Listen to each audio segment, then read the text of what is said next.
Ernest Hemingway. A Life of Words and War. Introduction. Few writers have shaped American literature and modern storytelling as profoundly as Ernest Hemingway. Known for his distinctive minimalist style, deep engagement with themes of war, masculinity, love, and death, and a life lived with remarkable intensity, Hemingway remains a towering figure in literary history.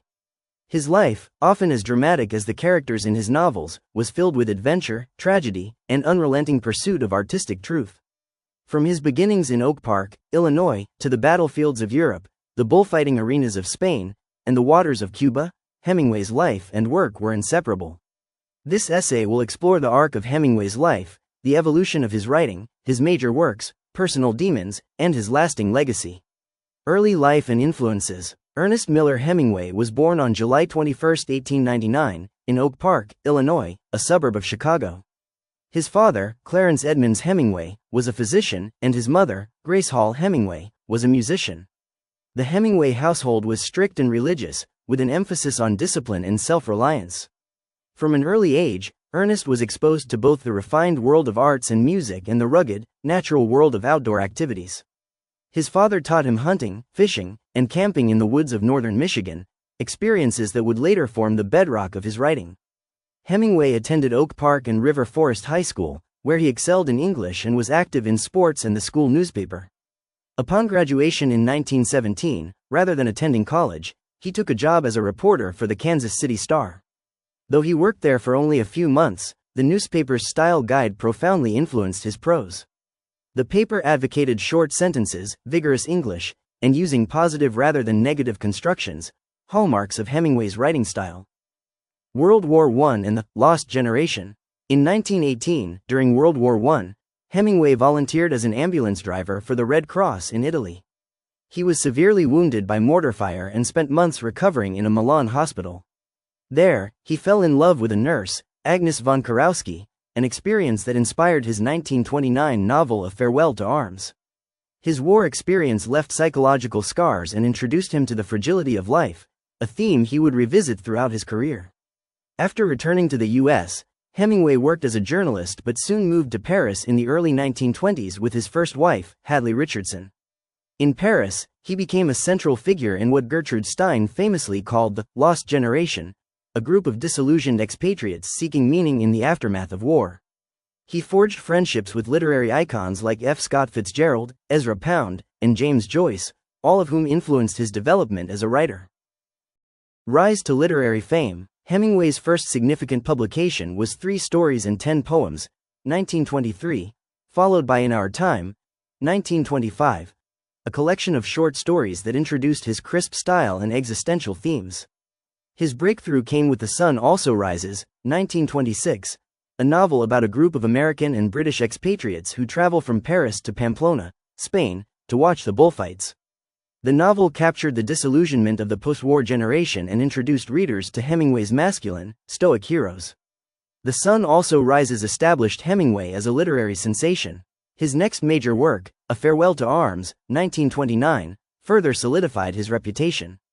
This tragic love story between an American ambulance driver and a British nurse during World War I was widely praised for its emotional depth and realism.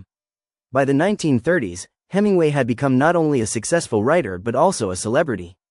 He traveled extensively, covering the Spanish Civil War as a journalist and immersing himself in the conflict, which inspired his powerful novel For Whom the Bell Tolls, 1940. Set during the war, it examines heroism, sacrifice, and the brutal reality of conflict through the eyes of Robert Jordan, an American dynamiter fighting with anti-fascist guerrillas.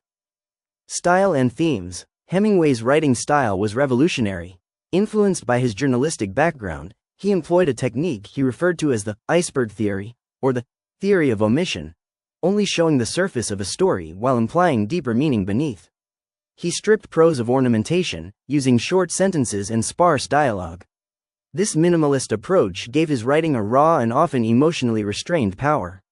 Recurring themes in Hemingway's work include courage under pressure, stoicism, love and loss, the futility of war, and the tension between civilization and nature. His protagonists often embodied a code hero ethic, characters who exhibited grace under pressure, personal honor, and a sense of internal dignity even in the face of death.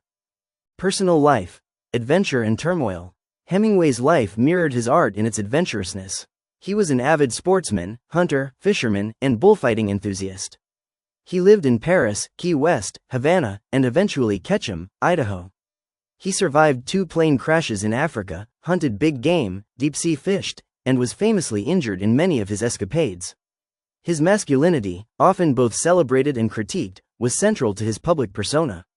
However, Hemingway's personal life was also marked by instability and tragedy. He was married 4 times, first to Hadley Richardson, then to Pauline Pfeiffer, Martha Gellhorn, and Mary Welsh. His relationships were often passionate but turbulent, affected by infidelity, jealousy, and the strains of fame and creative pressure. In addition to romantic turmoil, Hemingway struggled with depression, alcoholism, and the psychological toll of trauma. His later years were marked by mental and physical decline. Despite winning the Pulitzer Prize in 1953 for The Old Man and the Sea and the Nobel Prize in Literature in 1954, he became increasingly paranoid and despondent. The Old Man and the Sea and later works. The Old Man and the Sea, 1952, published after a decade of critical decline, was a triumphant return to form. The novella tells the story of Santiago, an aging Cuban fisherman who battles a giant marlin far out in the Gulf Stream. It's a parable about endurance, dignity, and the human spirit. The work received immense praise, earning Hemingway the Pulitzer and playing a major role in his Nobel Prize win. Afterward, Hemingway's output slowed. He published Across the River and Into the Trees, 1950, which was poorly received, and worked on multiple manuscripts that would only be published posthumously, including A Movable Feast, 1964, his memoir of life in Paris, Islands in the Stream, 1970, and The Garden of Eden, 1986. These later works revealed different aspects of Hemingway's voice and personal reflections, often with more introspection and less bravado. Decline and death. Hemingway's later years were consumed by illness and mental deterioration. He was treated for depression and underwent electroconvulsive therapy at the Mayo Clinic, which some believe contributed to memory loss and deepened his despair. Suffering from hereditary hemochromatosis, a disease that impairs the body's ability to metabolize iron, worsening physical pain, and a sense of creative impotence, Hemingway took his own life on July 2, 1961, in Ketchum, Idaho. He was 61 years old. Legacy and cultural impact. Ernest Hemingway's legacy looms large in both literary and cultural spheres. As a writer, he revolutionized prose style and helped define 20th-century American literature. His influence can be seen in the works of writers like Raymond Carver, Cormac McCarthy, and Joan Didion, among many others. His persona, the rugged outdoorsman, the war correspondent, the world traveler, contributed to a mythologized image of the writer as adventurer. This image, however, has also been critiqued, especially for its treatment of women and perpetuation of Stoic masculinity. Academically, Hemingway is a staple of literature curricula worldwide. His works are studied not only for their stylistic innovations but also for their philosophical depth and cultural insights. The Sun Also Rises, A Farewell to Arms, and The Old Man and the Sea are regularly included on lists of the greatest novels of the 20th century. Posthumous publications, letters, and biographies have further humanized Hemingway, revealing a more vulnerable, complex individual behind the myth. Ken Burns' 2021 documentary series Hemingway, for example, offered a nuanced portrayal of his creativity, charm, destructiveness, and pain. Conclusion. Ernest Hemingway lived a life marked by contradiction. A master of words who often chose silence in his personal suffering. A man who sought peace in nature but was drawn repeatedly to the chaos of war. A literary giant who struggled with self-doubt and depression. His life was as compelling as the fiction he created, and his influence on literature and culture remains profound.